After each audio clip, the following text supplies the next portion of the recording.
Good. Recording has started. Good. So, my presentation today is essentially about taking the long view about mobility, and I will explain why we don't do that much. Sorry for the organizers. Would it be possible to turn off the microphones because there's lots of noise? Yeah, thank you. Thank you for doing this. So taking the long view, the long-term view, and maybe it will feel like I'm talking about something which is 30,000 feet in the air, but bear with me and let's see if that creates some discussion.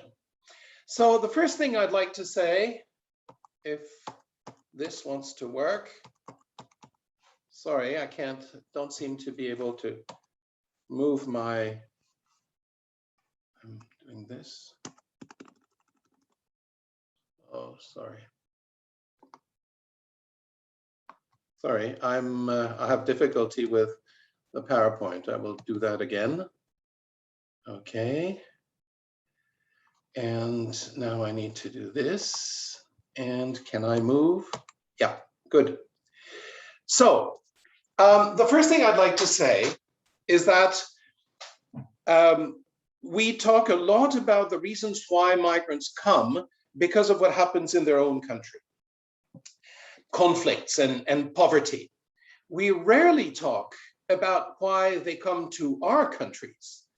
And that's what I call the pull factor. Migrants, including asylum seekers, come because there is a labor market. It's important to them to find a job. And that labor market may be the regular labor market, a temporary labor market, but it can also be the underground labor market. Migrants are smart. They don't go where there's no jobs for them to survive. What they want, most of them, including asylum seekers and refugees, once they have found a first protection, is to be able to settle somewhere and create a future for themselves and their families, and eventually sending money home as well. So finding a labor market is key. And they find jobs in our labor markets. If we take undocumented migrants, for example, very few of them die of hunger in our countries because they all have jobs, because there are millions of employers ready to employ them. And this is something we have to keep in mind. The competitiveness of several industries rests on this cheap labor. Since the globalization of the late 70s, early 80s, we have delocalized most of the manufacturing to countries with lower labor costs. But there are economic sectors that cannot be delocalized. Agriculture, care, construction, extraction, fisheries, hospitality, that's restaurants and hotels. And these delocalizable sectors, what they have done is that they have delocalized the labor conditions of the South to the North. And we have now, for in many of those sectors, huge pockets where almost only migrants are employed because the labor conditions are so poor that citizens don't want to accept any of this. This is very well known, and there is almost no oversight over this. I will explain a bit why. And I say that migrants, this precarity is constructed. And it's constructed by the fusion, if you wish, of two types of policies. Migration policies are creating prohibition, the prohibition to come, the prohibition to work. And that means that migrants get underground and they fear being arrested, detained, and deported. And labor policies that combine with migration policies. In labor policies, we see that in these sectors, labor law is not applied. Labor conditions are not monitored. Health and safety regulations are not checked. And so we have this precarity of status based on the fear of return and non-application of labor law. And that means that the employer has huge power over the migrant. The migrant has one source of income and it's very small, and the migrant needs to create a future for themselves and their families, eventually also sending money home, paying debts, paying medical bills for their parents, etc. They have little options but to accept what's offered to them. This precarity is bolstered by irresponsible political discourses. We have to recognize that electoral democracy, which is the best system we've ever invented to govern ourselves, it has many flaws, but it's the best system, or the least worst. Migrants, they don't vote, they're not elected, and I'm talking about migrants who haven't yet obtained citizenship. They don't vote, they're not elected, they don't count in political debates. They don't count because they cannot bring votes to the politicians. They are discounted. And they don't speak up for many of them because of this precarity. They fear being detected, identified. And so they don't speak up. Many of them, not all of them, but the vast majority of those who are in real precarity. And so we have a situation where migration policies are made by non-migrants, the politicians, for non-migrants, their electorate, the citizens. And that means that these policies are based on myths, stereotypes, fantasies. This is very much akin to when policies about women were made by committees of men. They had no idea what they were talking about. They were basing their policies about women on stereotypes, fantasies, myths. And so these myths, stereotypes, and fantasies are constructed. You know, migrants bring illnesses, they bring insecurity, they are criminals, etc. And they go uncontradicted because no one in the political class really takes a stand against them. Why? Because the only mobilizable electorate is the electorate which is against migration. It is difficult to mobilize people who are who would be in favor of migration during an election period and to vote for that because it doesn't directly concern them. They will vote on taxes, they will vote on schools, on hospitals, but they won't vote on migration. While those who are against migration will vote on that because that's an identity mechanism. And also, there's another element that came to the fore since 9/11. Having a permanent crisis is actually, for many politicians, a political opportunity. They can present themselves as saviors, and you can have a discourse against migrants without contradiction. So having this permanent crisis sort of mobilizes the electorate that they want to mobilize for the election. This goes through the use of liquid language. We talk always about flows, waves, tides, a deluge of migrants, etc. We need to contain them. And this liquid language always presents the migrants as a collective which doesn't have any individuality. It's a mass, a threatening mass. And it's akin to how we described the Jews, for example, in the 30s. Jews are like this, Jews are like that. Today it's migrants are like this, migrants are like that. There's no individuality. And we can see that in how European leaders reacted to the Afghani crisis this fall. You know, the idea was no repeat of 2015. We don't want the Afghanis. Who knows? You know, in those Afghanis, there may be a Steve Jobs who in the making, but we don't want them. They're all bad. And also, one more element to this irresponsible political discourse idea is that politicians have brought into administrative law, because migration law is administrative law. They have used criminal law language, criminal law standards, criminal law institutions. If you go to a migration detention center, they look furiously like maximum security criminal penitentiaries. You look at the language used in recent immigration laws and policies, And the language is that of criminality. It's called in the literature crimmigration. And what you have to know is that in administrative law, the guarantees of procedure and of evidence that criminal law has built over centuries are absent. And so you have criminal language standards institutions, but not the human rights guarantees, the guarantees of the defense, the principle of the presumption of innocence, etc. In Europe, you have a good example of this politicization in the fact that the Commission, the European Commission, which has the initiative, the legislative initiative in Brussels to propose new policies, has been silent for several years. The Council of heads of states and governments, is the operating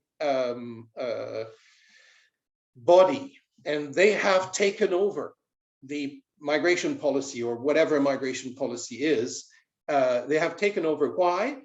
Because they have their eye on the 5, 6, 7 electoral cycles that will happen in EU member states in the coming year or year and a half. And so we have a very political attitude. They are representatives of states. They are not representatives of the union. And this precarity, therefore, is policy induced. We could stop it tomorrow by changing policies. It's a strategy to reduce labor costs, and it comes in two forms: policies against undocumented migrants. When we know that we have labor needs for low-wage migrants, we know that. Sociologists will tell you that. Economists will tell you that. And therefore, blocking this migration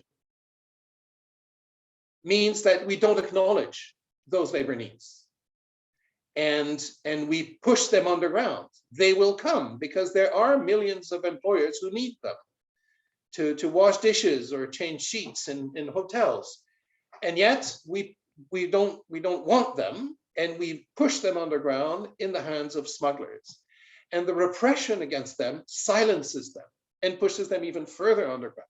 They cannot protest their labor conditions. They cannot protest discrimination.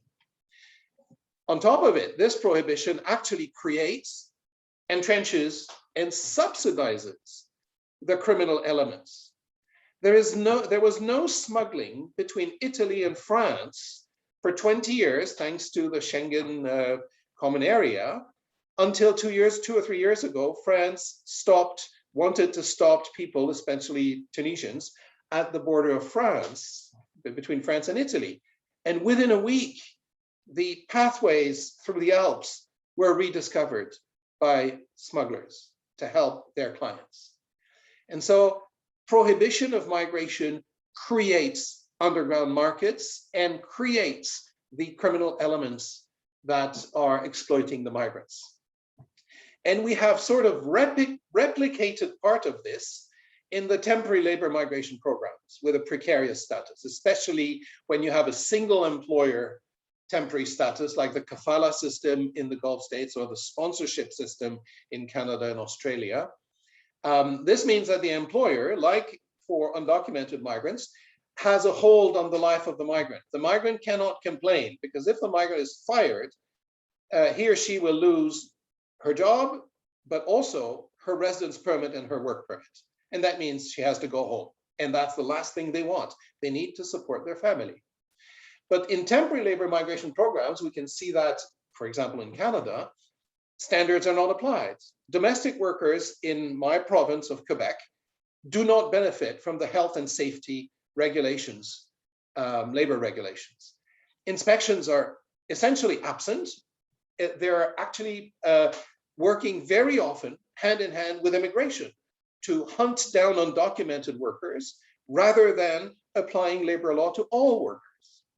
Unionization is discouraged or prohibited. In Canada, I take examples from Canada, but I'm sure that you can make examples from your own country.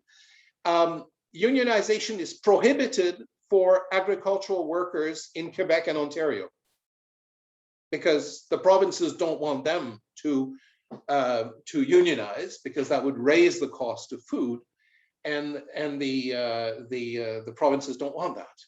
And they cannot protest because they're either undocumented or they are temporary labor. And if they protest, they will be blacklisted for next year. And that also applies to many asylum seekers who are often pushed underground because of the difficulties to find jobs when they have the right to work. Now, we have to recognize that we are a migratory animal. It's in our DNA. It's been in our DNA for at least 300,000 years as Homo sapiens sapiens, but the ancestors before that were also migratory animals. It's a normal coping mechanism. We are all children, grandchildren, great-grandchildren of people who've migrated from another city, from another province, from another country. And the more we repress migrants, the more we disempower them, which is the objective of those policies, the more we empower the criminal exploiters. And that is the consequence of what we're doing now. The human and financial costs are really indecent. There is another narrative, there is another possibility, and this possibility has been embodied in the Global Compact for Migration adopted in December 2018 in Marrakesh. This Global Compact is not the wet dream of a mad professor. It's been negotiated by states. It's been approved by 153 states who are members of the United Nations General Assembly. It was negotiated under the radar of politicians, by civil servants, diplomats, who consulted with experts, international organizations, civil society organizations, etc. Politicians reacted very late. In November, the text of the Global Compact was finalized in July 2018. Politicians reacted in November when they were about to sign the Global Compact. And we had, in the end, 5 countries that voted against and 12 abstentions. What the Global Compact does is to create a conceptual framework for another narrative. It creates a critical path for the coming decade or decades. And it often suggests the contrary of what states are doing. So we can't expect results very quickly. It's a soft law document. We should bank on long-term influence. And I would say it should be, if it is, we'll see how it develops. But if it develops as I hope it will be a bit like the 1948 Universal Declaration of Human Rights. It was adopted in 1948. We had to wait 18 years to have the 2 covenants on the 2 international covenants on civil, political, economic, social, and cultural rights. Then we had to wait another 18 years for the Convention Against Torture, and then 5 years for the Convention on the Rights of the Child, and then another 17 years, if I'm not mistaken, for the Convention on Persons with Disabilities, just to take these few examples. It's a long-term development. It takes time. Now, the central recommendation of the Global Compact is to facilitate mobility.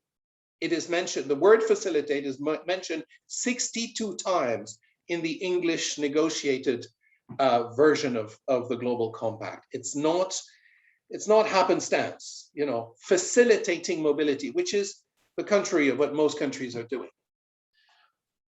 In the Global Compact, you see here 3 objectives which show that states will still need repression against smuggling, trafficking, managing borders. So repression will be needed, and certainly several countries wanted these objectives among the 23 objectives of the Global Compact. But most other commitments that the governments have taken in the Global Compact are about reducing repression and facilitating mobility. So let's go through quickly. The most important one, which echoes what was said in the SDGs, in section 10.7 of the SDGs, objective 10.7 of the SDGs, create and develop legal pathways for regular migration. You have to, if you want to have less undocumented migration, offer more visas, offer more papers to more countries, to more people. That's something that NGOs and international organizations have been saying for decades, but now we have it as a commitment, political commitment of states. Facilitate family reunification. We have countries who are saying that they don't want the families to come, and we have in many frameworks for temporary migration, the prohibition to bring the family.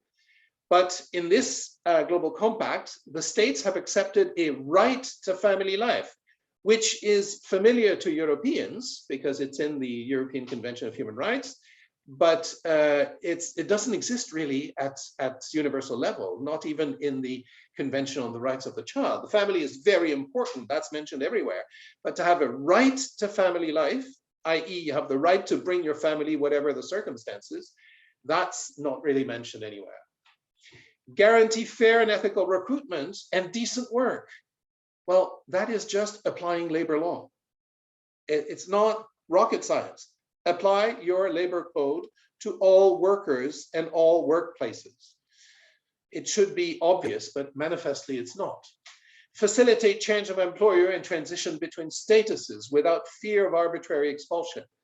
In most countries, including Canada, wanting to change employer when you're a temporary migrant worker can take months. And in the meantime, you are in, you are without status or expired status or in transition, and you don't know what's going to happen. Facilitate regularization of status. Now, facilitate regularization of status is precisely what states do not want.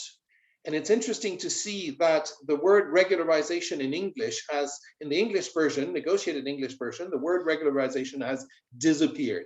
States did not want that word in the document, but the paragraph has stayed. It's a bit convoluted, but it says that migrants should be able to regularize their status and obtain a better status. Include migrants in crisis preparedness. This is a key element for refugees, but also for other types of migrants.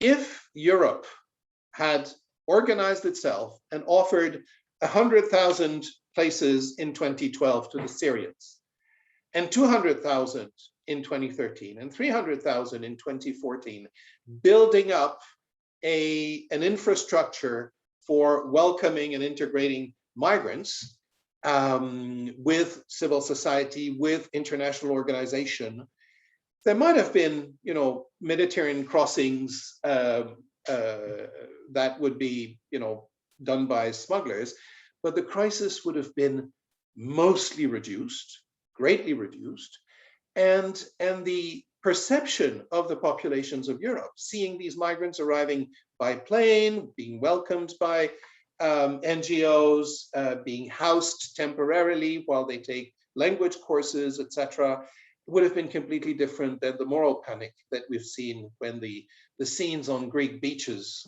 were on TV. Use immigration detention only as a measure of last resort and work towards alternative. It's interesting. In the criminal law system, there are alternatives to detention everywhere because prisons cost a lot, and not every person condemned for a criminal act need to be in prison. In the immigration world, it doesn't exist. It exists almost nowhere. It doesn't exist much in Canada. Why? Because for politicians, what brings votes is arresting, detaining, and deporting. If you want to work towards alternatives, you have to invest. And to spend money on something that is not electorally, that doesn't electorally pay, is not something that politicians are ready to do. Ensure that all migrants, regardless of their migration status, I'm quoting here, it's written in the text, have access to basic services. That's education, healthcare, social services, etc. Regardless of their migration status. That includes undocumented migrants.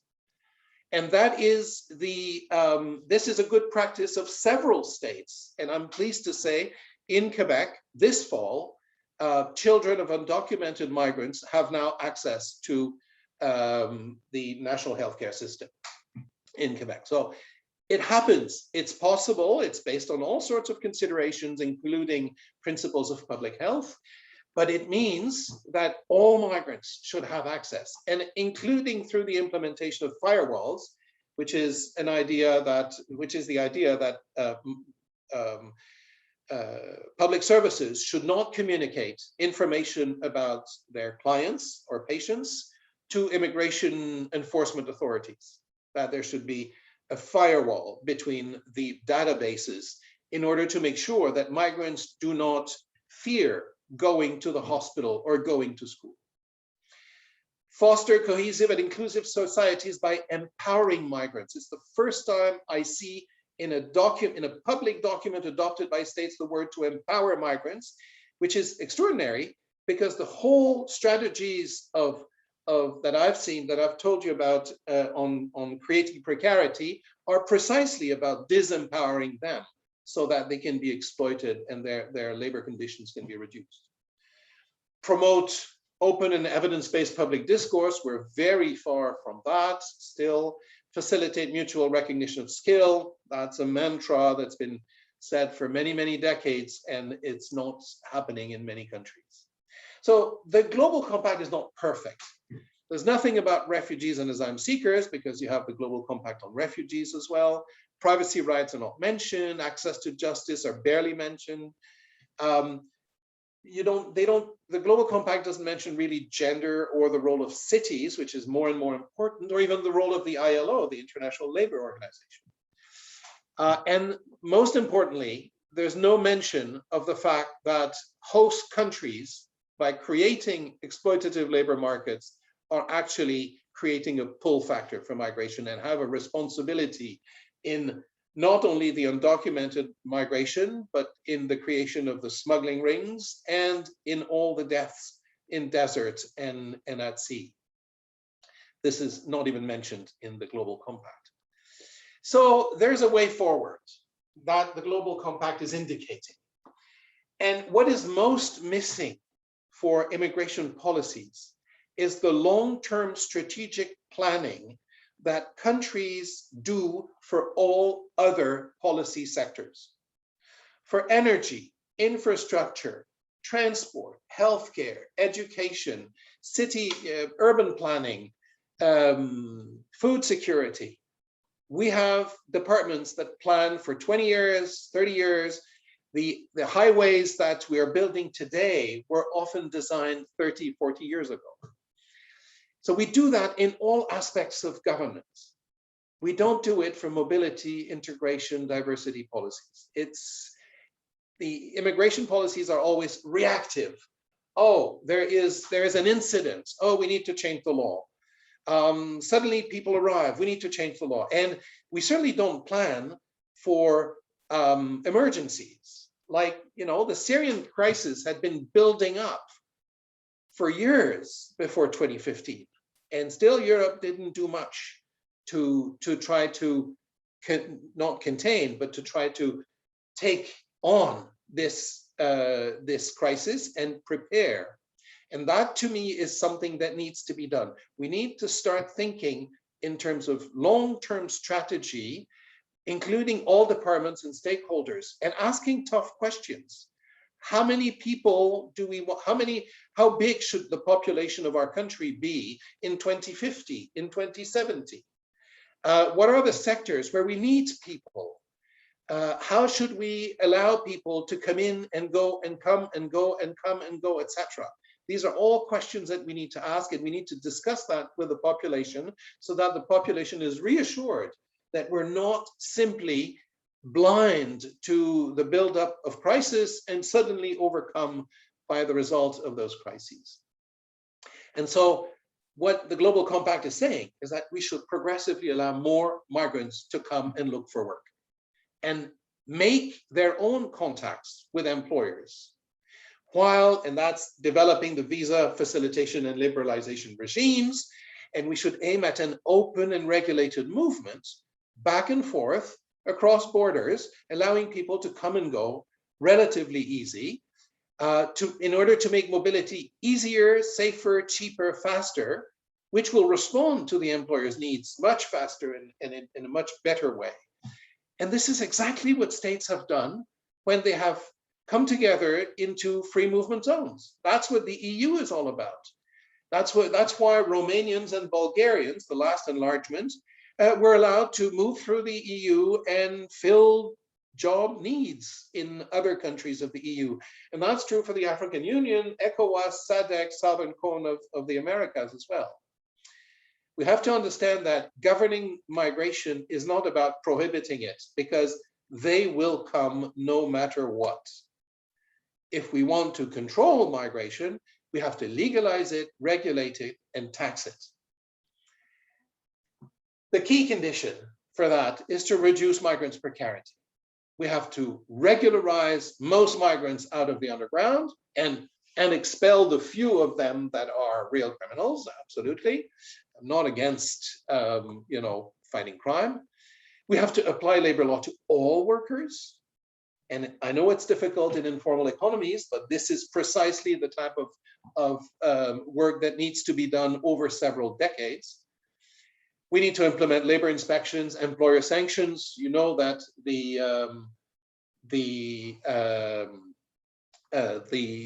employer sanctions directive of the EU is one of those directives that is mostly not implemented by member states. We need to integrate migrants much better and to facilitate access to permanent residence and nationality so that they integrate, they find their place, they find their voice. But for that, international cooperation is necessary. We need to create common approaches. Why? Because we need to work together. No country can do this alone, because migrants will go there instead of going to the neighbors. It has to be a common approach. And then countries will be competing for migrants based on the quality of the offer to the migrants. And we also have to work together on emergency preparedness to avoid imbalances. And in conclusion, we need to replace the prohibitionist zero tolerance policies by harm reduction policies. We've done that for alcohol in the 30s. We're doing this now with drugs. We're replacing criminalization of drug users by providing them with the drug and for example, cannabis, and allowing them to do what they want to do, taxing that, and providing a system which decriminalizes completely and makes it money-making. Why should the money go to smugglers when it could go to the states? If states offered a lot more visas that you have to pay for, many more people would be able to come. If undocumented migrants can pay smugglers several thousand euros, they certainly can pay for a 500 euro or 1,000 euro visa. That would reduce the pressure on refugee determination systems. Refugee determination systems got overwhelmed when we thickened the borders at the end of the 70s and beginning of the 80s. That's when the word asylum seeker appeared. Many refugees would not need to ask for refugee status if they could get a work permit or a residence permit. It would, importantly reduce the power of criminal networks. The more you prohibit, the more you breed crime. The less you prohibit and regulate and tax, you take away the market from the criminals. It would enhance the capacity of controlling border crossings, because people would show their papers to the border guard instead of going underground. And this is not science fiction. This is what happened in Europe, in North America, in the 50s, 60s, and 70s until the oil shocks. Most people could come and go easily. Millions of North Africans and Turks entered Europe. Millions of Mexicans and Central Americans entered the US, and they went and they came and went according to economic cycles. And that was how it. So the idea is not to go back in history. The idea is to try to understand how this was and why this isn't anymore, and how we can go back to find the parameters to go back to a situation like that. It's not going to be easy. I think my generation, I'm at the tail end of the baby boomers, has accumulated wealth and is wary of losing it, and will not implement the Global Compact. I think that it's a task for another generation, and that's why it will take 10, 20, or 30 years. But it's a first step. States have admitted that what they're doing now doesn't work. It'll take them a decade at least to change their patterns, but they have accepted that we need to change that. And we need to create a culture of human rights for migrants and for host societies, like we've created a culture of human rights with the Universal Declaration. Thank you very much. I'm looking forward to the debate.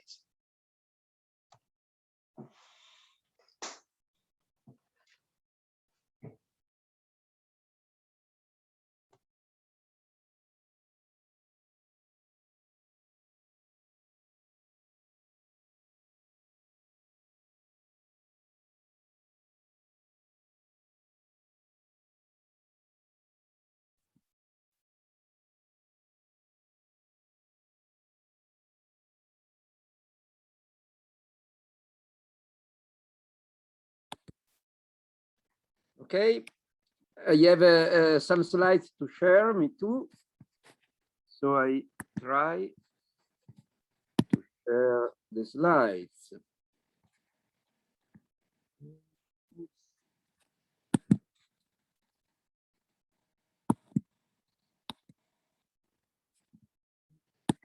Excuse me.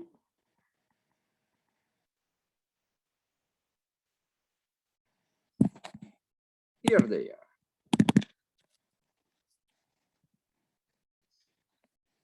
So we start observing in continuity with what François Crépeau said, that national borders seem to have recovered their old saliency.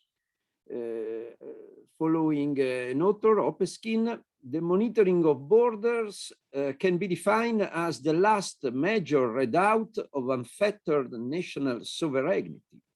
In times of globalization, in which states have lost their capacity to control financial flows or economic activities, there is a growing demand of control of human mobility.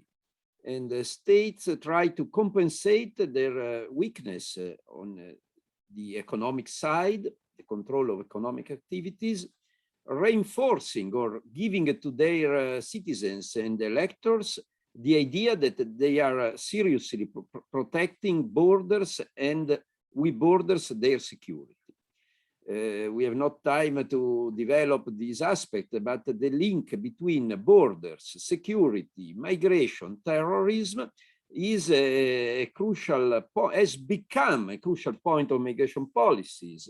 It was not so relevant until the last years of the last century, and especially it has become so crucial with the new century after 2001. Following Balibar, we can say that there is a multiplication, dissemination, complexification of borders. We live in borderlands. And this means that a stranger, foreigner, want to access a country has to face borders already at the airport of departure, hundreds of thousands of kilometers away from her destination. She has to show her documents and to demonstrate that she possesses the right documents to travel and to access a country. And after entrance, the foreigner voyager meets borders when she tries to enter a bank and to change currency, or if she wants to access an education course, or to access labor market, or to be treated in a hospital. In all these points, she has to demonstrate to possess the legal documents to travel and to stay in this new country. A relevant aspect of the story are the huge investments in security technologies and military forces, what Anderson has defined as the industry of border controls. we often talk of a migration industry. The economic activities of smugglers and other people, included professionals, who support peoples in overcoming national borders, in preparing their documents, or in case helping them to force borders, to escape border controls. But there is an important industry that works on the other side. The industry that produces technologies, drones, radars, and other technologies in the airport, for instance, body scanners, fingerprints, readers, and other technologies which are developed not to control the invasion by armies, by enemies, invaders, but the crossings by common citizens. Also, military equipments have been redeployed for this new purpose, to control human mobility. François Crépeau has explained very well the meaning of the migration compact on the global compact on migration. And he said that mobility is a crucial point. In the EU new immigration policy announced in September 2020 by Ursula von der Leyen, the most cited word is repatriation. It is cited about 90 times with different frequencies according to the translations, but this is the average, 90 times, repatriation. Other terms such as integration or reception have 20, 15, 10 occurrences. Repatriation is the crucial concern of the new immigration policy announced by the European Union. And even in this version, it has not been followed by an implementation or an approval by the national governments, because for several governments, this policy is too lenient towards migrants and asylum seekers.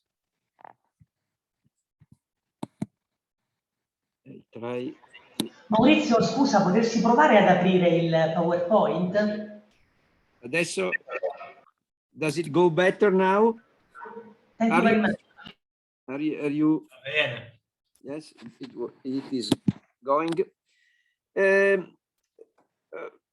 Borders control in the European Union has been developed beyond national borders. It has become more complex. And following a famous frame developed by Virginie Guiraudon and El Hahav, the devolution of border controls has gone in three directions. It has gone upward to the European Union and intergovernmental fora. I only mention Frontex as an example of this devolution to a supranational level, the creation of an agency to check borders and to block the unauthorized mobility of people across borders. It has moved downward, involving local authorities, people integrating the local settings. It is at a local level that migrants can find an accommodation, an employment, a school for their children, and so on. So it has become crucial to involve local authorities in preventing the access to many local services by irregular immigrants. In Italy, we have a version of this point with local policies that are developed by local authorities also in spontaneous ways, not only responding to a pressure by national authorities. In other countries, the Netherlands, for instance, or the United States, the federal governments or the national governments try to oblige local authorities to exclude migrants from irregular migrants for many local services, or to to give to national authorities lists of irregular residents. The Italian version is much more engaged from the point of view of the opposition to migrants by local authorities. The third trend is outward, involving non-state actors. I already mentioned the example of airlines and the fact that private employees of an airline are invested of crucial tasks of migration control in checking documents presented by travelers. Employers has been involved in the same trend, because also an employer wants to hire an immigrant worker has to check her documents and to check with care the validity of her visa, for instance, her authorization to work in the new country. But another trend has occurred in recent years, and it is the externalization of borders, especially for regards transit countries and the flows of asylum seekers. Crucial transit countries such as Turkey, Niger, and Libya have been involved in agreements with the European Union, have been funded with European Union funds and national funds to act as external wards of the European Union borders. And this policy has achieved substantial success in demeaning the flow of asylum seekers in particular, in slowing down the flows of asylum seekers. They were about 1,200,000 in 2015, 2016, and in the last years they have been only 400,000, 1/3. European policies are, for many aspects, a success in the control of unwanted immigration. They have substantially weakened the flows of asylum seekers and unwanted immigrants. Another important point to understand migration policies at the European level is the multi-level governance of immigration. Scholars have become much more conscious that migration policies are a complex system in which different levels and actors are involved. For what regards the vertical dimension of multi-level governance, we find the articulation between international, national, local levels of governance that I already mentioned. For what regards the horizontal dimension, the crucial point are relations of cooperation and conflict between public authorities and non-governmental actors. Here we find employers, for instance. Already François Crépeau has repeatedly mentioned the interest by employers to access free labor markets, and the fact that economic forces in many ways try to subvert national borders and the national closure of the labor markets. In Italy, we have the amnesties, for instance, that are a key example of the fact that the markets, for some aspects, do not respect national closure and markets hire people also beyond the authorization by national authorities. Families are key actors in these markets. What is particularly interesting because families are at the same time electors who in general do not want more immigration. On the other side, when they act as employers, they hire also people without visas and authorization to work. But in the horizontal dimension, we find also NGOs, volunteers, activists, social movements, actors from the civil society who try to enact more space for entrance and reception for new immigrants and asylum seekers. They develop what can be termed as a debordering solidarity.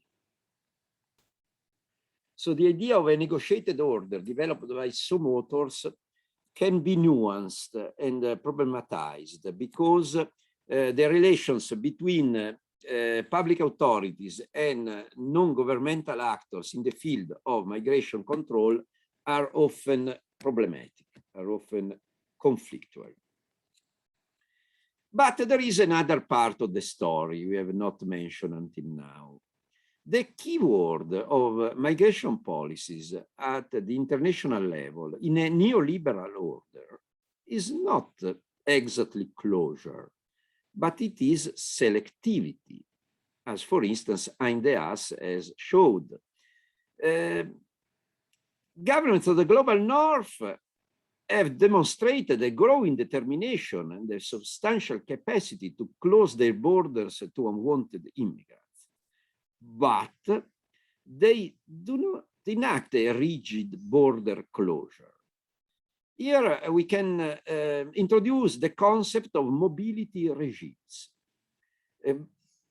Borders are very harsh for some people, in general, common people coming from the global south. They are quite tolerant for people coming from intermediate countries, Eastern Europe, for instance, for some aspects, Latin America. And they are very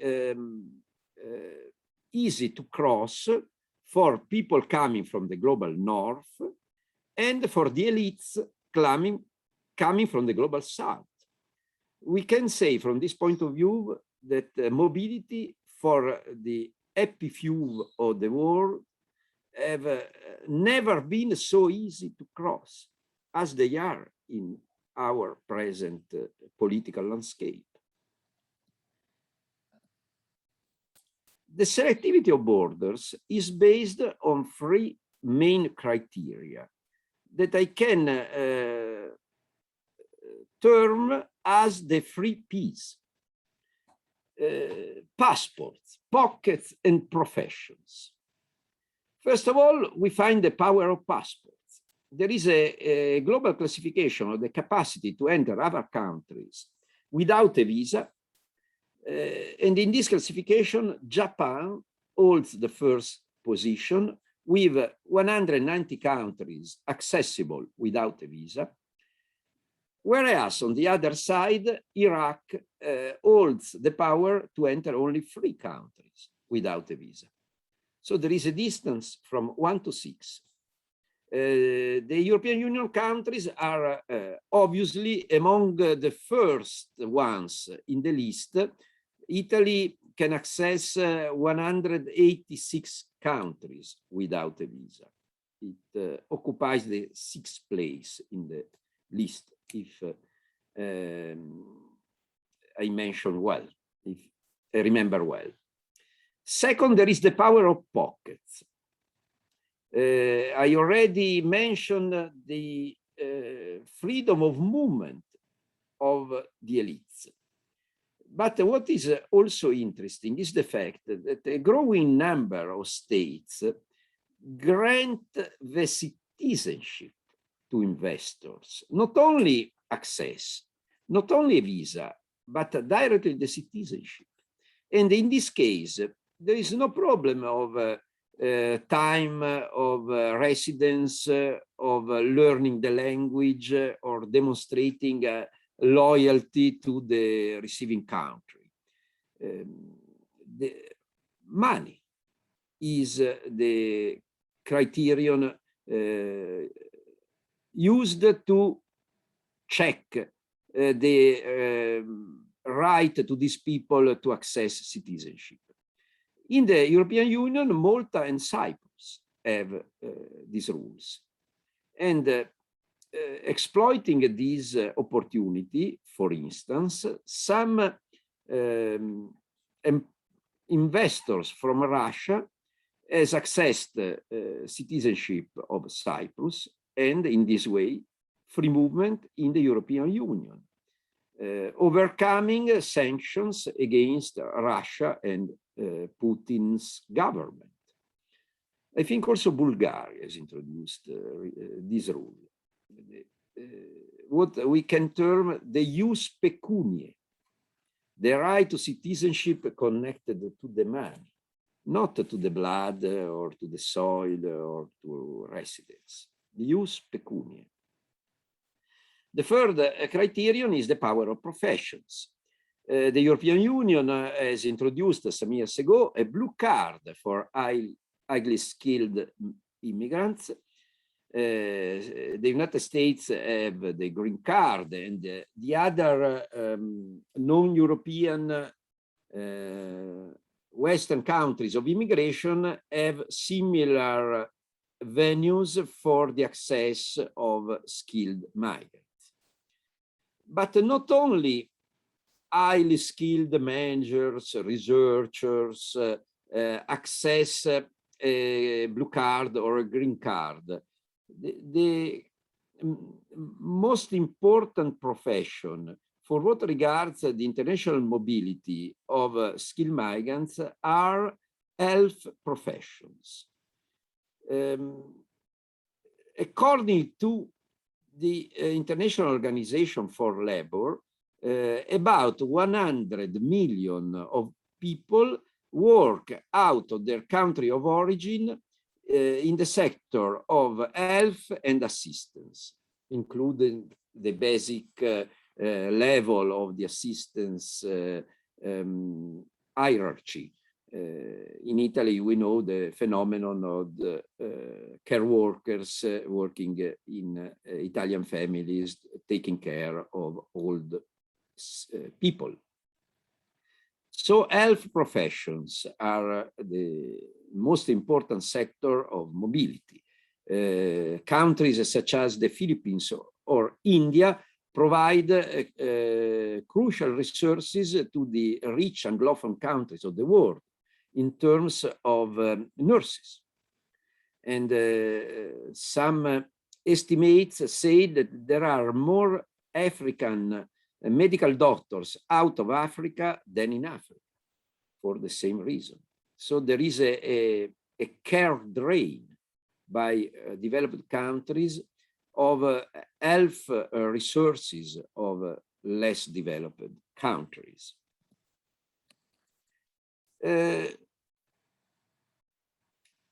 It is necessary now to say something about what we can term internal borders of the European Union. Here, the key concept is civic integration.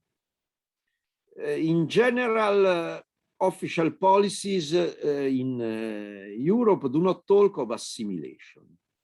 This word has become unpopular.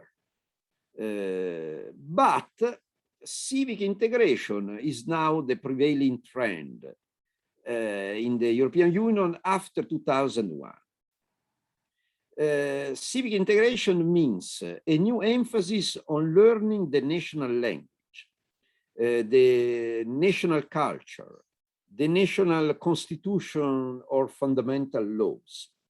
And candidates to entrance have to demonstrate such knowledge, in some cases also before entering, before coming. In the Netherlands, for instance, a country that in the past was a champion of the multiculturalist approach, an approach that now has become unpopular in Europe in general. Then other levels of monitoring of this civic integration are the access to a more stable status as permanent residents, or the moment of demanding access to citizenship. At all these levels, there are exams and efforts to monitor the allegiance to the national culture and national laws. Notice that integration in the past was conceived as a task by the state, who had to provide the integration or the opportunity of integration for foreign immigrants. Now, integration has become a duty for new entrants. They have to demonstrate their will to integrate in the new country. And the language has become a test of political loyalty. Because states have some difficulties in monitoring loyalty, in monitoring what people really think about their new country of residence, states invest in monitoring the knowledge of language, because the language is considered a proxy of political loyalty. The reasoning is, if this person has invested money and time to learn our language, first of all, he is quite educated. He is not an ignorant. And second, probably she has an attitude not hostile against our country and our political system. France and Italy have also introduced the international agreement. So a type of contract in which the immigrant has to sign a document in which she engages in respecting the law, in respecting fundamental values of the receiving countries, in learning the language, in looking for an employment, and so on. A strange document, because in general contracts are based on the freedom to sign or not to sign. But in this case, the immigrant has only one option. If she wants to enter a new country, she has to sign the contract. So it is a kind of change of the philosophy of the contract, or the free contract between free people. To be honest, there is also a more positive aspect of European Union policies, and they are the anti-discrimination rules. Rules that try to place immigrants, and especially long-term residents, on the same ground of national citizens for what regards many social rights: education, pensions, healthcare, and so on. From this point of view, for instance, the European Union has pushed Italy to remove many discriminations towards immigrants, and especially towards long-term residents. And now long-term residents, even if with difficulties and obstacles in procedures, in principle have the same social rights of national citizens. And also immigrants with a short-term permit, if they are workers, access many social rights. So from this point of view, the European Union has worked toward more equality in the treatment of immigrants in comparison with national citizens. I think my time is finished. I want only to conclude with 5 points. First, the idea of Europe under siege by huge number of immigrants and asylum seekers is not supported by statistical evidence. I mention only one figure. 85% of international refugees are hosted in developing countries or intermediate countries, being Turkey the first in absolute terms and Lebanon the first in relation with its population. The only European Union country that is among the 10 first countries of reception of refugees is Germany. The rate of refugees in Lebanon is 128 out of 1,000 inhabitants. In Sweden, the first European country in this list is 25. In Germany, it is 14. In Italy is 3.5. So the idea that Italy is submerged by huge flows of asylum seekers is a fake. Second, the concept of fortress Europe, on the other side, has to be nuanced and specified. I explained with some details that selectivity is the crucial aspect of immigration policies in Europe and in general in the global north. The borders are closed for some immigrants, but not for all immigrants. Third, I recall the concept of mobility regime.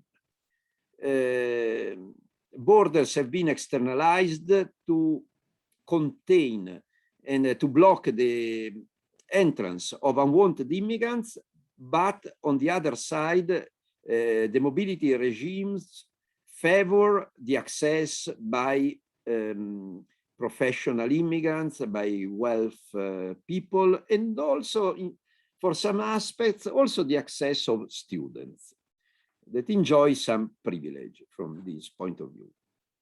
On the internal front, we have to recall the two concepts of civic integration and anti-discrimination. They are the two sides of the internal borders of the European Union. And to conclude, we can say that the governance of immigration is a battleground in which not only public actors are involved, but also markets and civil societies. And from this point of view, I think that we can say something and we can do something to nuance borders and to create some more opportunities of entrance for asylum seekers and other immigrants. Thank you.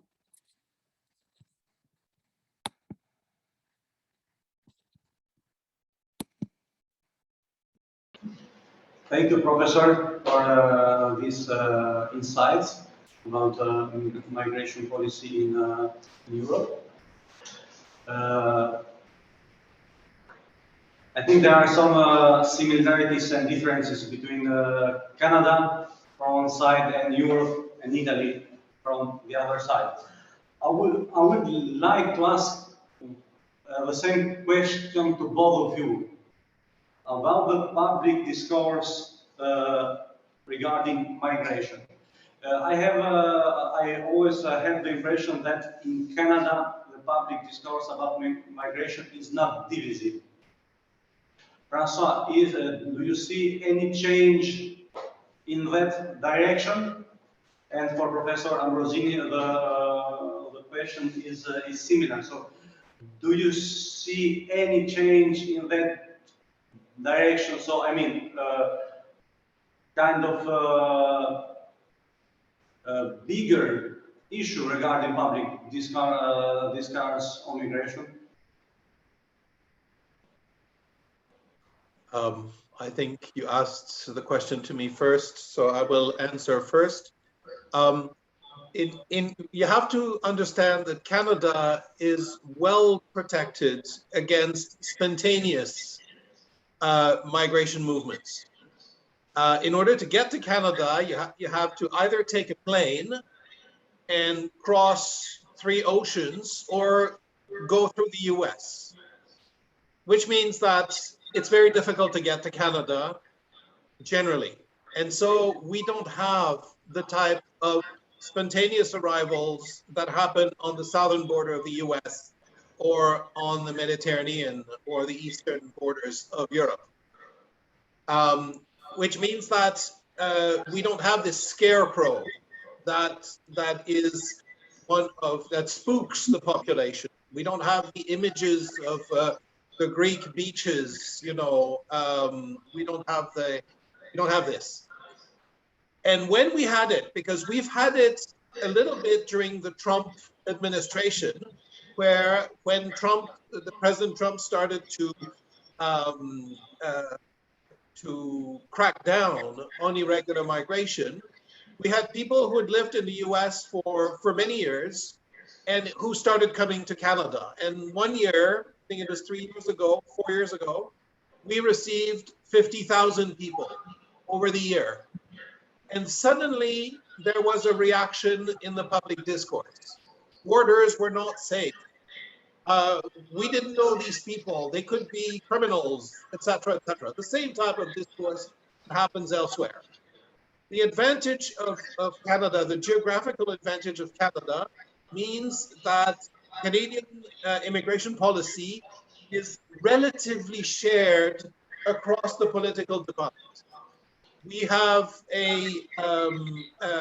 we welcome every year 400,000 permanent residents who will become citizens within 4 or 5 years. And this has been the policy for many, many decades. And the fact that there was a conservative government at the beginning of this decade didn't change anything to that. What the conservative government changed is that it increased considerably the number of temporary migrant workers. Temporary migrant workers did not really have pathways to permanent residence. And when the Liberal government replaced the Conservative government, this Liberal government added pathways for temporary migrant workers to become permanent residents, then citizens. This policy is a relative consensus throughout Canada. Canada is one of the only countries in the world where polls indicate that the majority of the population are very much in favor or moderately in favor of immigration. And that's the result really of geographic isolation. If we had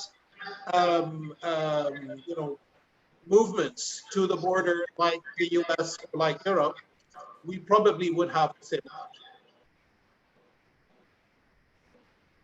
Thank you. For what regards the European Union, I feel that what happens in these last weeks at the eastern borders is a clear demonstration of the dissociation between the public fear of immigration conceived as an invasion, as an hybrid weapon, as the secretary of the OTAN said, an hybrid weapon against Europe.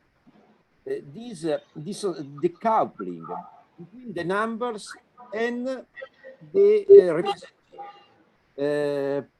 2,000 asylum seekers have become a major issue in the political European debate and international relations. The consequence is that the European Union is becoming an hostage by its neighboring country. It has been an hostage of Turkey. It has become an hostage of Morocco. remember the other crisis at Ceuta and Melilla, when the Spain dared to offer health care to a leader of the rebellion in the Sahara region, the Moroccan government opened the border towards Ceuta and Melilla, obliging Spain to confirm its support to Moroccan occupation of this region. And now, again, the European Union, fearing the arrival of some thousands of asylum seekers, is becoming an hostage of the Belarus President Lukashenko and also of the Russian leader Putin. Putin yesterday said that he offered his support to the European Union to find a solution with Belarus to contain new flows of asylum seekers. So the European policy has made unwanted immigration the symbol of immigration policies in general, and a symbol of the threat of immigrants towards its security. Luckily, for some aspects, immigration is not only flows of unwanted immigrants at the borders, but clearly this crisis is exercising a huge political influence on the vision of immigrants in general in the European Union.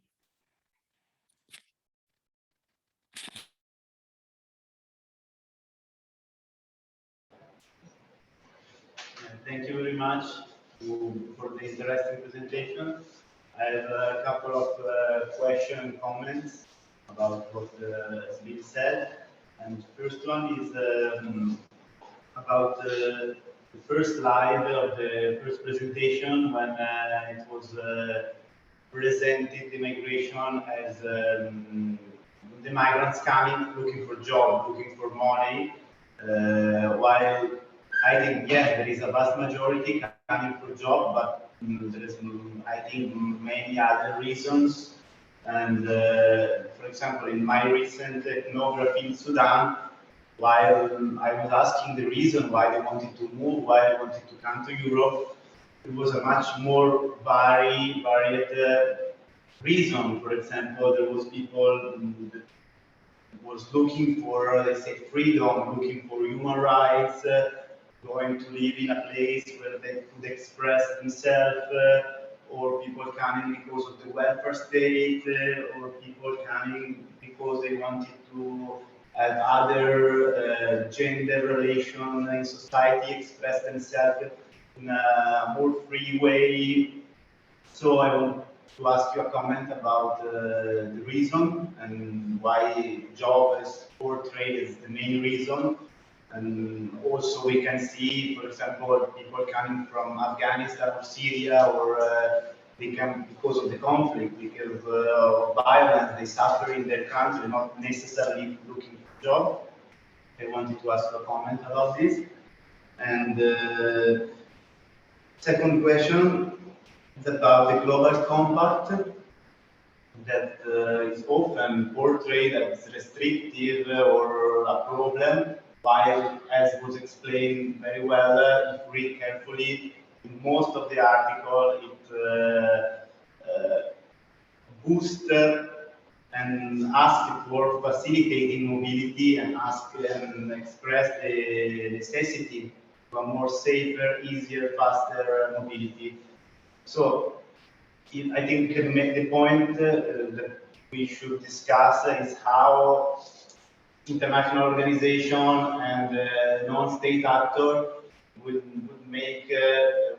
force, in a way, the state to follow this direction, or at least to how to give incentives to to state to follow this this direction, this suggestion. So the question is, what would be a policy, a strategy to incentive state to follow this suggestion, and at the same time, it is connecting also what's been said by Ambrosini after about the visa regime that we see is deeply unfair. We are a state that can travel easily as we do with visiting visa almost everywhere, while other people cannot, and they need much more money basically to do this. So what would be possible strategies, possible policies to incentive state to open the visa, to make this visa regime more open, that as we heard a lot of time, there is everyone say that we need legal channel, we need legal strategy to make people move. So what would be the possibility and the strategy to incentive and force state to open the visa?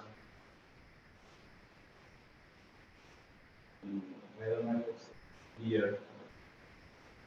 I believe the questions were mostly addressed to me. Should I answer now? Yeah. Yes? Okay. Yeah.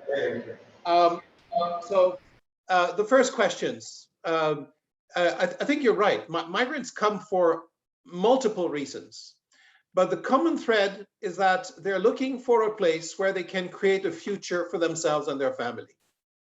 That's what all migrants did. The biggest migration of the 20th century was the rural exodus, when people left the countryside to find jobs in the cities, because cities create jobs. And they could not find the same type of jobs and the same future-oriented jobs in the countryside. So it's true that they come for a number of reasons. They come to reunite with a family. They come because there is absolutely push factors like violence and poverty in the country of origin.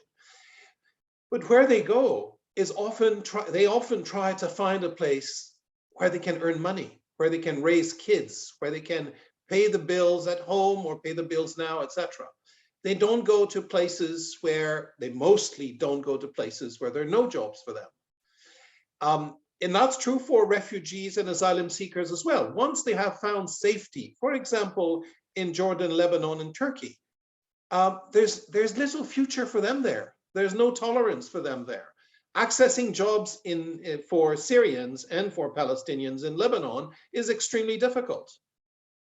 Sometimes they're prohibited from accessing jobs. In Turkey, it's the same for Syrians. It's very difficult to access the labor market. It's very difficult to raise a family, to have enough money to buy a house, to start a business. And so they're looking for other options. If at the beginning, they thought that the Syrian crisis would resolve and they would be able to go back home. But at one point, seeing that the crisis was going on and seeing that Europe was not doing anything, well, they decided to do it themselves. And most of us would have done the same things for our kids or our parents if we had been in their shoes. And for many of us, this is what our grandparents or great-grandparents have done. Leaving for probably in Italy, leaving southern Italy for northern Italy, or leaving Italy for France, trying to find jobs somewhere. So at the same time, I agree with you, there are multiple reasons, but in the end, what people are looking for is a place to settle, where they can imagine a future, even if it's a reduced future. The number of university professors who are, riding taxis, but thanks to this move to a country where they can do taxi driving, they can raise kids. And very often on the dashboard of the taxi, you have the two kids at their convocation ceremony, at university or at high school. And that's their pride. They've been able to educate their kids there, and despite all the circumstances, this is what they were looking for. How to implement the global compact. So I've said at the end that it was not going to be easy. As long as migrants will not have a say and will not bring their reality check to the making of migration policies, politicians will be able to do whatever they want. Just like as long as women didn't bring the reality check of their lived lives, men could do whatever they wanted. And even after having had the right to vote, often 80 years ago, women still now, being the majority of the population, need a Me Too movement. So migrants are still very far from that. Women have been able to make sure that in most cases, making a sexist comment by a politician is a stain on the reputation of that population. Not always the case, but it's often the case. Nowadays, they've been able to push back. We're now discussing sexual harassment. It wasn't discussed for many, many years.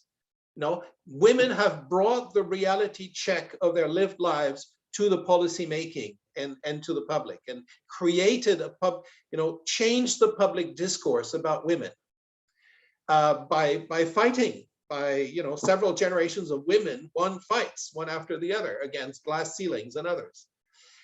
Migrants haven't started that. They don't even have the right to vote. They have the right to vote in some cities. That's true in the US, in Europe, but it's minimal. And as long as they won't be able to participate, they won't bring their reality check. See how migration laws are changed. In many countries, they're very often changed after there is a crisis. Boats arrive on a beach or something. And these migration policies very often are not the object of an evaluation mechanism to see whether they worked for employers, whether they worked for the economy, whether they worked for migrants, it doesn't matter. The only question is, did they work in the last electoral cycle? Because there is no pushback by the population and there's no pushback by the migrants themselves. So it's going to be very difficult. What we need to do is to make sure that the voice of the migrant is carried, and it has to be carried by others, since they don't have themselves a voice in public debates. So NGOs will be key, bringing the voice of migrants, bringing stories, bringing narratives, good stories, good narratives of integration, narratives of how they helped. For example, there was an article in the New York Times this morning saying that there's one city in Michigan whose entire municipal council is composed of Muslim Americans. And it's the first city in America where the whole of the municipal council is Muslim. These are stories that show integration. And these stories must be carried forward by NGOs, by lawyers who fight for the rights of the migrants.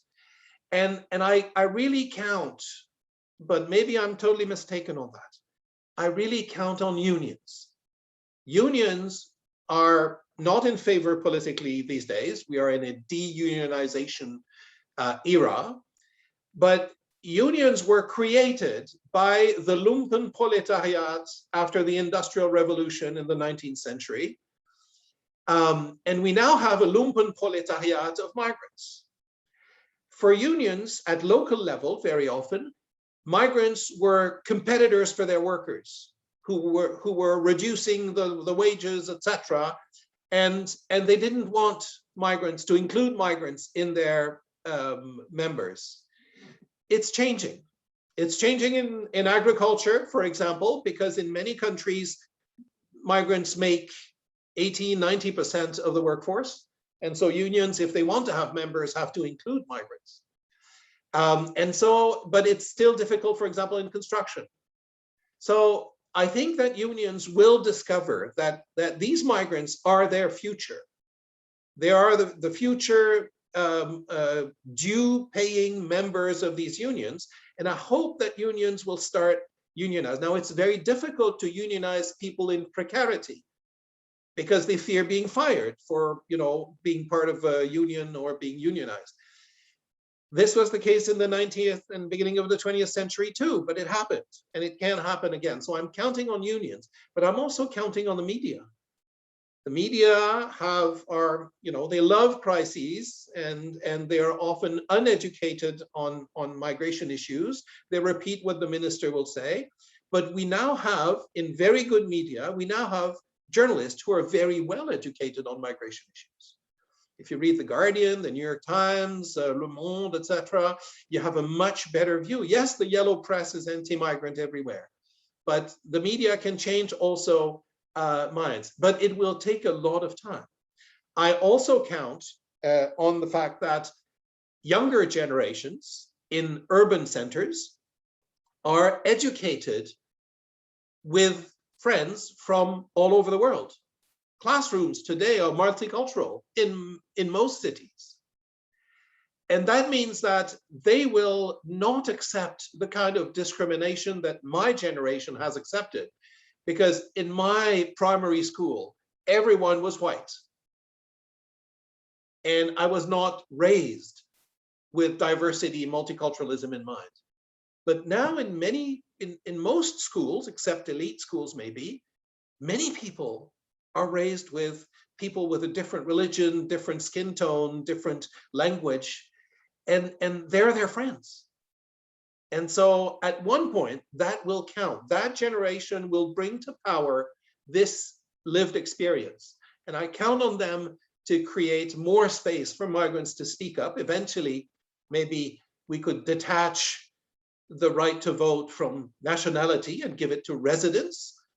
You know, the slogan of the American Revolution was no taxation without representation, but migrants are never represented unless they become citizens. And so maybe citizenship should be different from nationality in this case, but it's not for now, and it's for a future generation.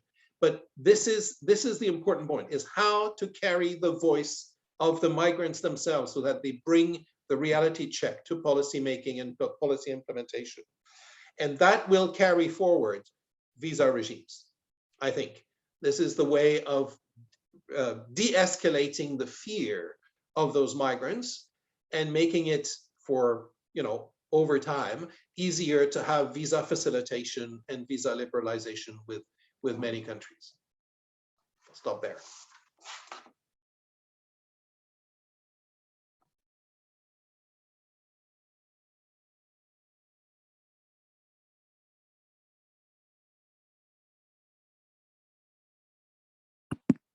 I think we can take questions.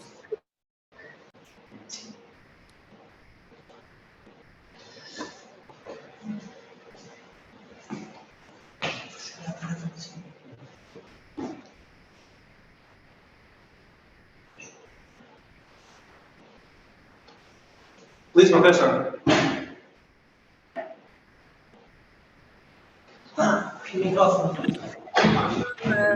To give the floor to another question.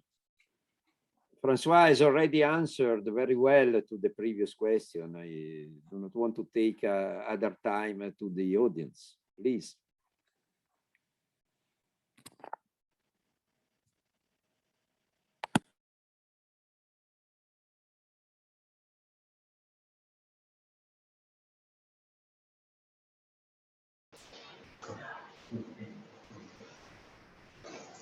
Is there anyone online who want to ask questions to our guests? In that case, I would like to ask another question before to Maurizio and after to François. Maurizio, you mentioned some concepts like selection, language test, etc. in your presentation. Concepts that are very common in the Canadian context. Selection of skilled works maybe worked well in Canada because, as François said, because of the particular geography of that country. Is this a real solution for European countries where, as all we know, borders are very porous, or we need to switch to a very real solution, and what this solution can be. I forgot a point. The main immigration policy of the European Union has been implicit. The enlargement of the European Union, who created millions of new European Union citizens with a free right to move, to establish, to work, to access services in other countries of the European Union.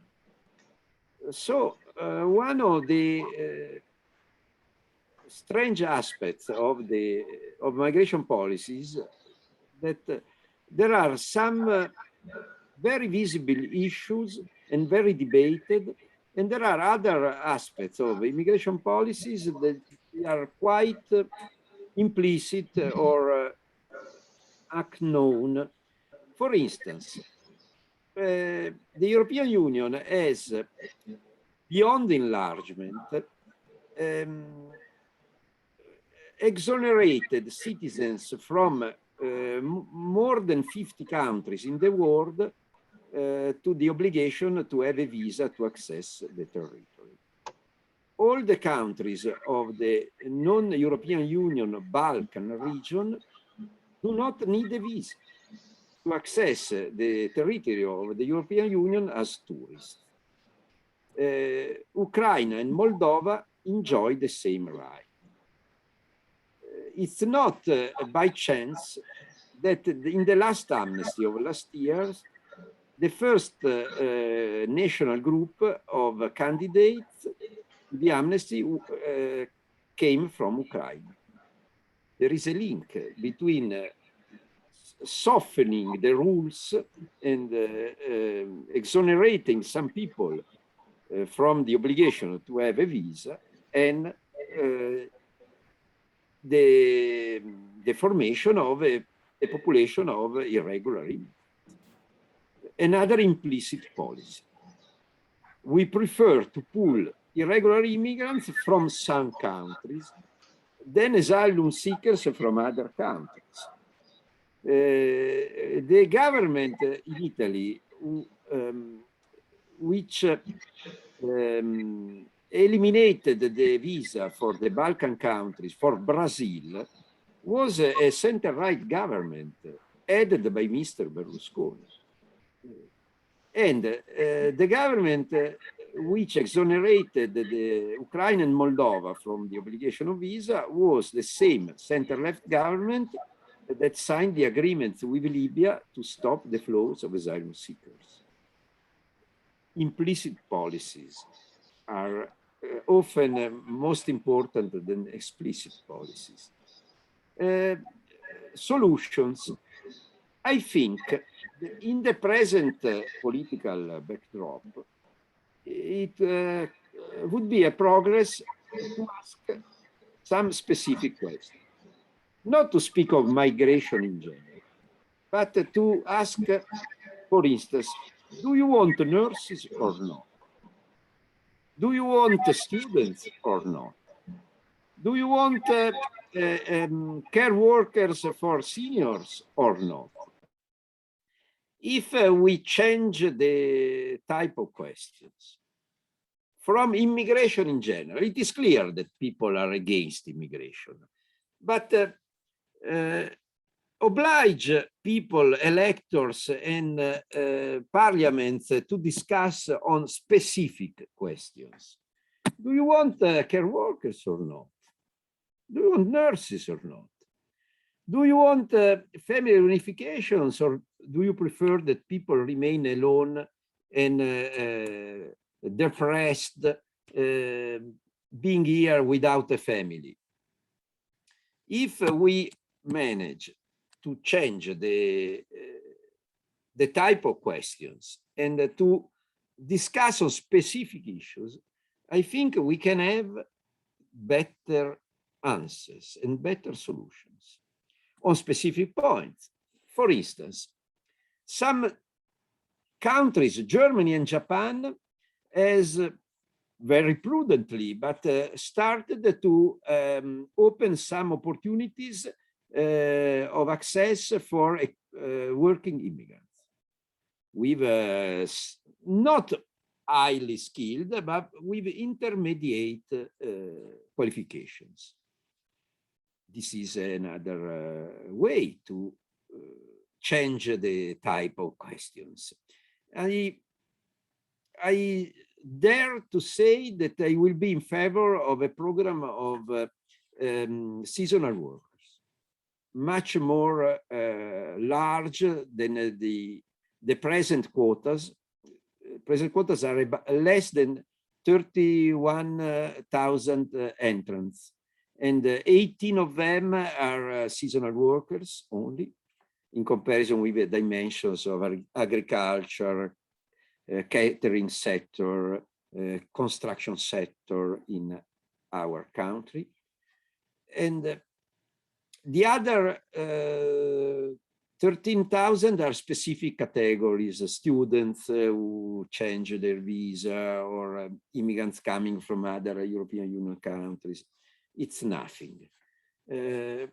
Probably we can give, for instance, 100 permits every year for seasonal workers.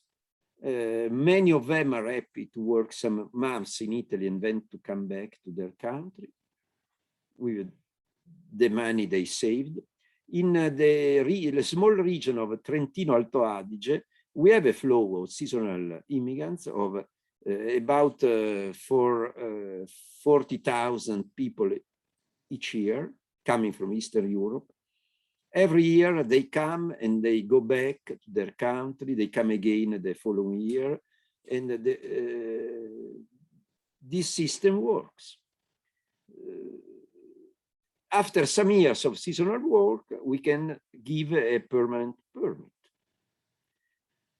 So there are solutions. Another type of solution is to reintroduce a sponsor framework that we had only for, I think, a couple of years. And then it was canceled by the center-right government. Also, the sponsor system works in other countries. If a person has here a family network, has relatives who take care of her, she has more opportunities to integrate, to find an employment, to find an accommodation. So I think we can develop solutions if we ask more specific and precise questions.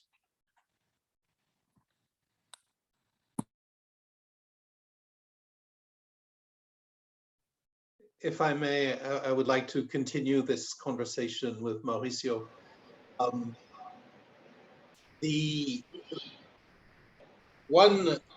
I totally agree with Maurizio that asking specific questions and having conversations with the population about specific needs is essential. And I think the debate during the pandemic about agricultural workers and care workers has helped in this direction. However, the experience we had in Quebec, for example, in Canada, is that suddenly agricultural workers and care workers were deemed essential workers, and they were given visas very quickly and processed very quickly. But their working conditions didn't change. Their salaries didn't go up. Their safety was not ensured. They had to be tested before coming. They had to be tested upon arrival, but they were not given protective gear in sufficient quantities. So the precarity that's created for these people still silences them and doesn't protect them. We have to understand that if we start giving them a voice, if we want them to integrate and have a voice, we will need to collectively discuss and accept that the cost of food will go up, because these people will not be exploited anymore.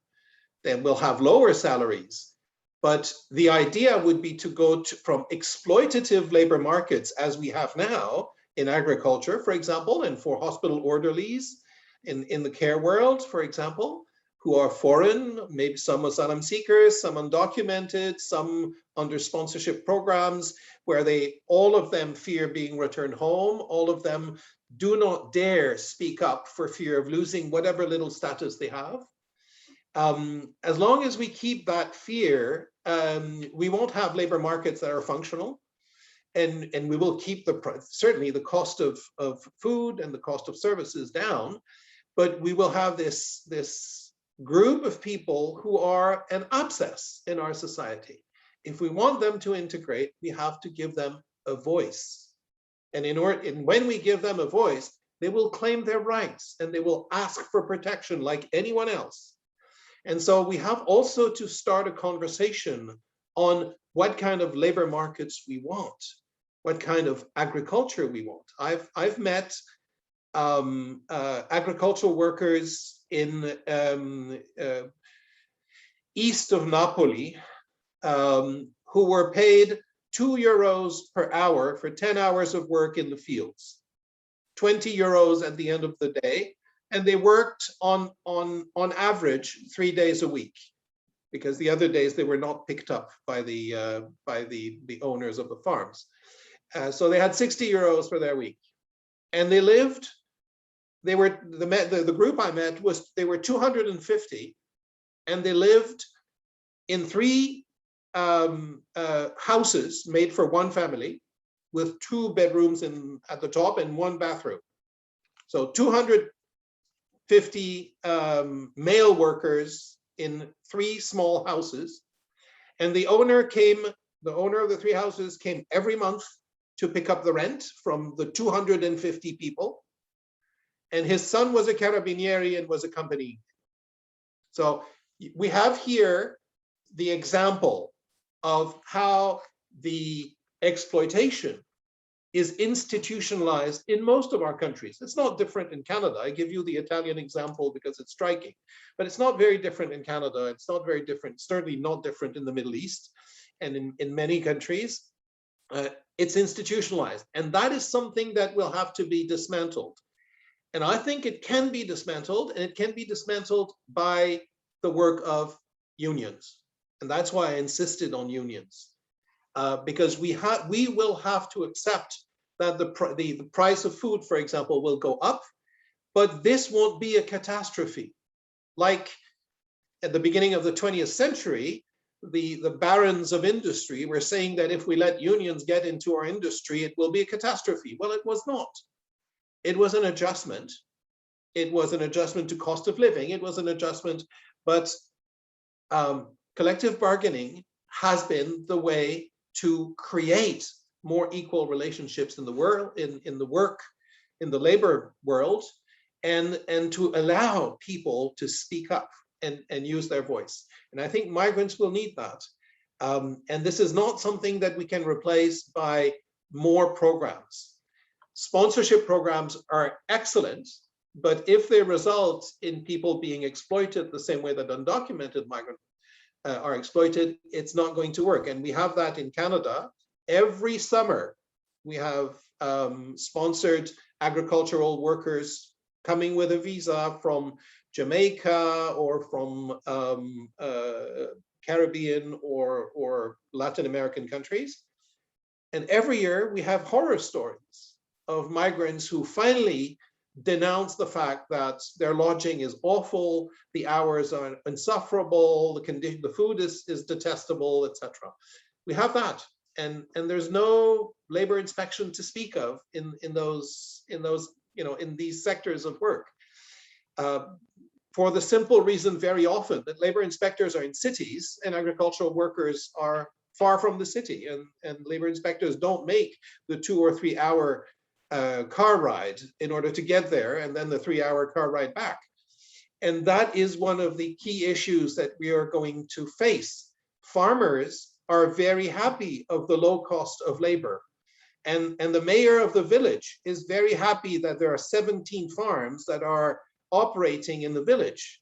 and the Minister of Finance is happy of all the exports of food, of agricultural products that is made possible because labor costs are so low. So we're going to face a number of actors who will not easily give ground in order to protect better the workers, be they migrant or not.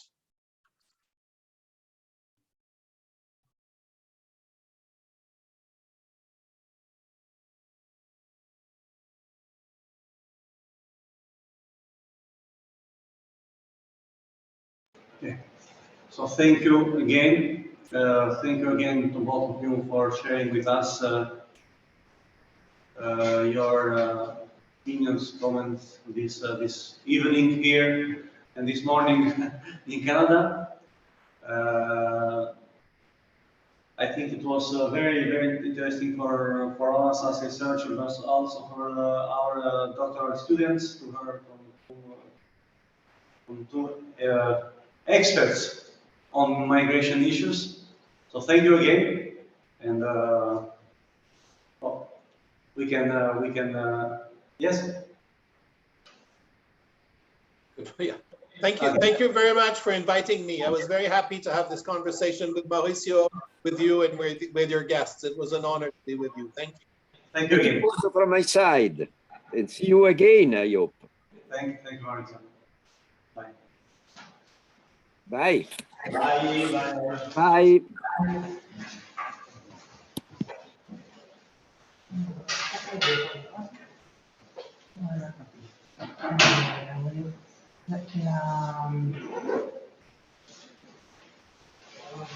Ok, la registrazione. Ah, sì, pensavo solo. Quando pure si dovrebbe salvare. Ok.